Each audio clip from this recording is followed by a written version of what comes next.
Innal hamdalillah nahmaduhu wa nasta'inuhu wa nastaghfiruh wa na'udzu billahi min shururi anfusina wa sayyiati a'malina may yahdihillahu fala mudhillalah wa may yudlilhu fala hadiyalah.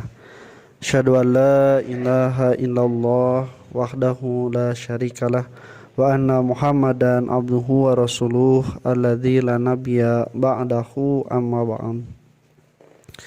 Ikhwati iman rahimakumullah, pamiku urang diperhatoskeun aya anu sifatna eusi, aya anu sifatna cangkang.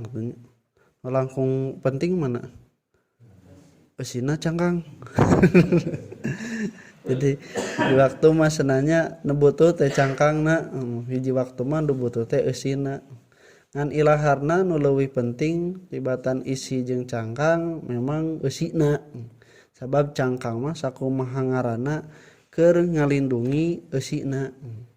Nah, dina perkara ibadah juga ada yang disebut dengan isinya, ada yang disebut dengan cangkangnya.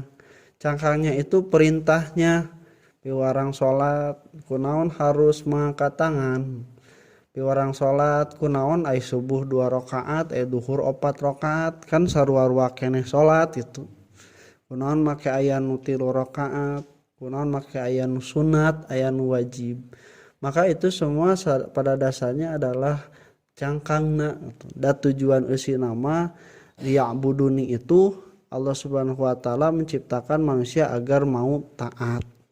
Dan pembuktian taat terkadang justru bukan pada perkara-perkara nu kaharti ku jelema. Justru hiji waktu mah can kaharti ku jelema, tapi karena tuntutannya taat ku Allah Subhanahu wa taala diparentah.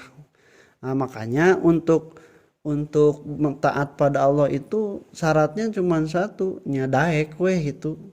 Teu kudu ngarti, sabab lamun kudu ngarti heula samemeh taat riweuh. Sabab kemampuan akal jelema cantang tu sarua bisa ngahontalna. Di urang riweuh lamun kudu ngarti heula mah kudu diajar heula kakara kudu salat henteu, tapi ku Allah sok taat heula.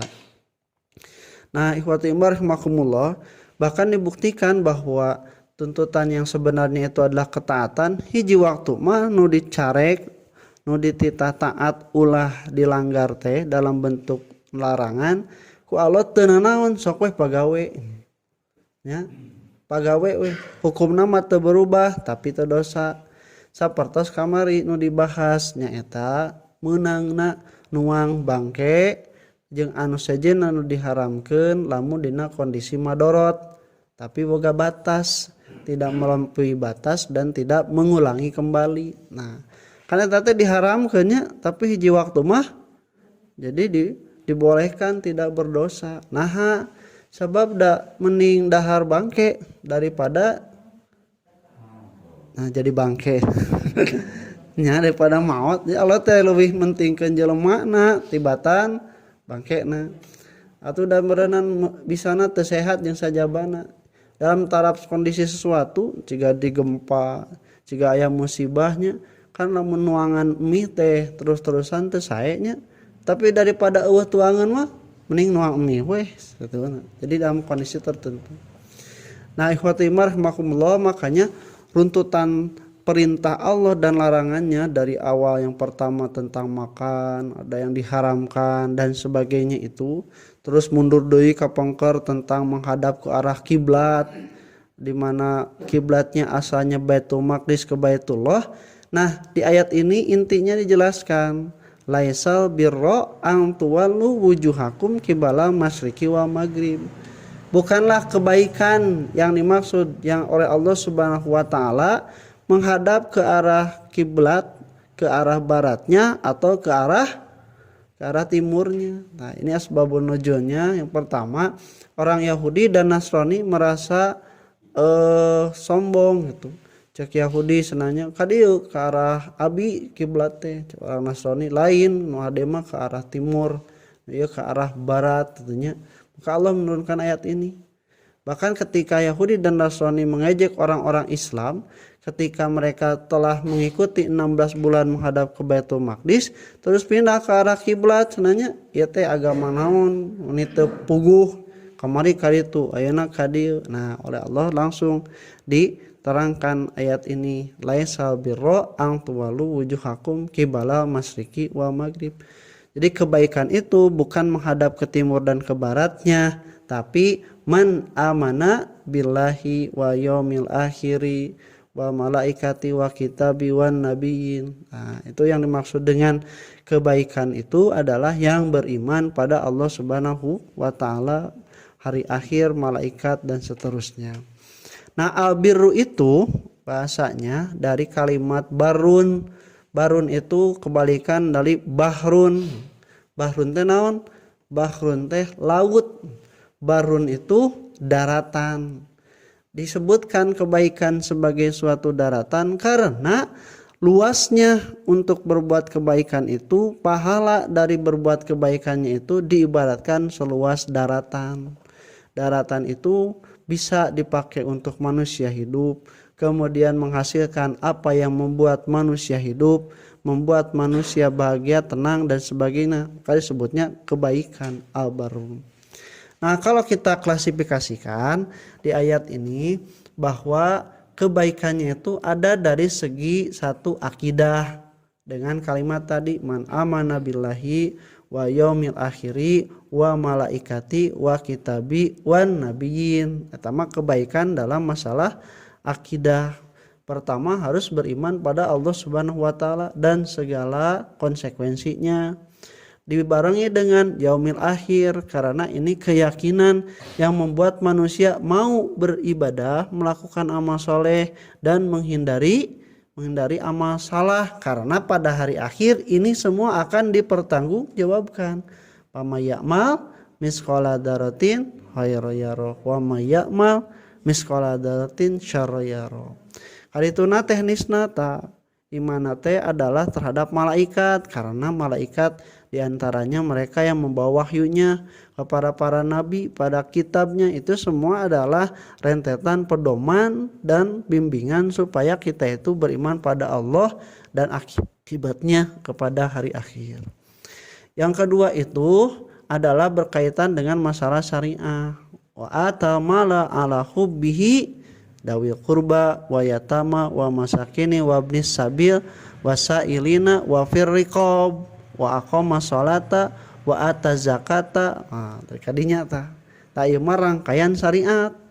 Jadi kebaikan dalam rangkaian syariat itu adalah mengeluarkan harta, kemudian juga bagi tadi sebutkan kerabat dekat, orang miskin, ibnu sabil, kemudian membebaskan hamba sahaya, bahkan pada orang yang meminta atau meminta-minta. Meminta sarua dan meminta-minta ge minta. Jadi sebenarnya bagi orang yang memberi mah teu masalah, eta jelema teh rek minta atau minta-minta, dan masalah mah keur nu ngalakukeunana.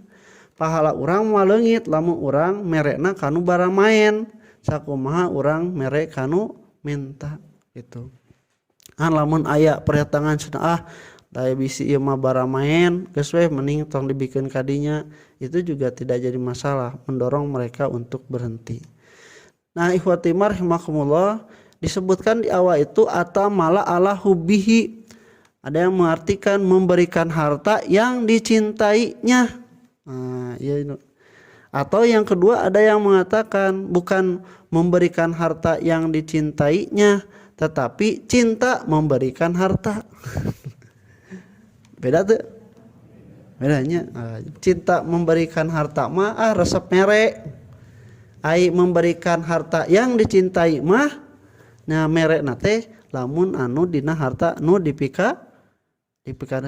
Nah, Rasulullah SAW afdhalus shadaqah, pangsaya-sayana sedekah itu adalah ketika anta sahihun, eukeur sehat, eukeur pelit. Nah cenanya ta'amalu ghina wa tahsya faqra, anjeun keur hayang bener-bener hayang jadi bunghar, terus oge sieun jadi fakir. Tah keur kalian kitu mengeluarkan harta itu ada yang paling afdol, paling bagus, karena mengikir sifat-sifat tadi kesombongan dan juga terikat dengan harta. Jadi keur mejehna beunghar, keur jaya-jayana, keur sehat, terus keur pelit kusabab hayang beunghar hayang nambahan we eta teh panghadena. Godaannya itu lebih besar ketimbang lamun sabalikna keur naon keur gering keur gering mah dah hayang cagur mere oge mudah-mudahan we pangdoakeun komo dina kaayaan atos repot mah nya dibikeun harta teh nya da geus teu guna deui.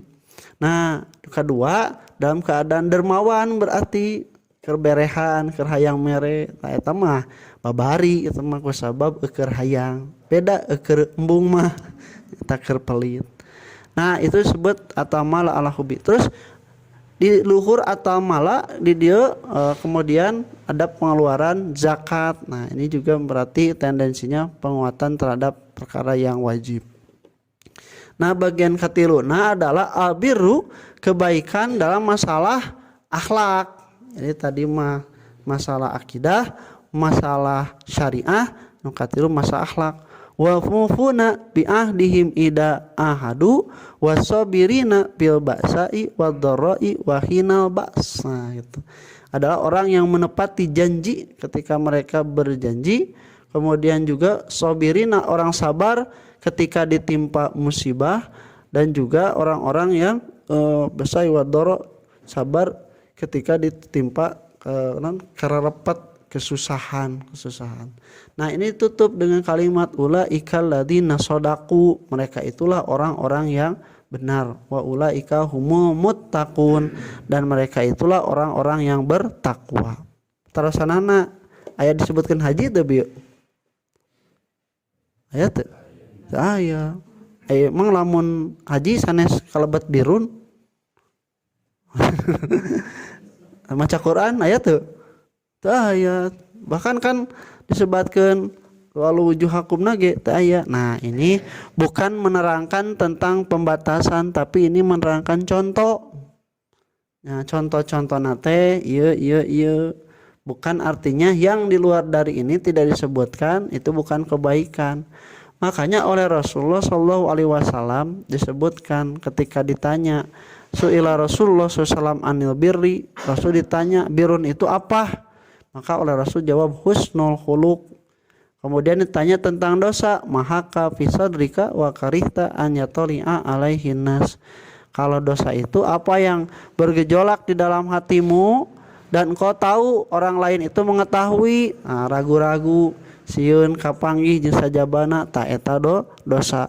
Semuanya itu disebutkan sebagai bentuk kebaikan apapun itu sebagaimana maknanya, yaitu albarru, keluasan. Jadi esensi nama hiji ketaatan ke Allah, tapi teknis nama itu luas apapun itu, bahkan sampai ada yang disebut dengan ibadah ghair mahdoh. Kullu amalin tahsunu fihi niat, setiap amal yang diniatkan untuk kebaikan bahwa ibadah, itu disebut ibadah.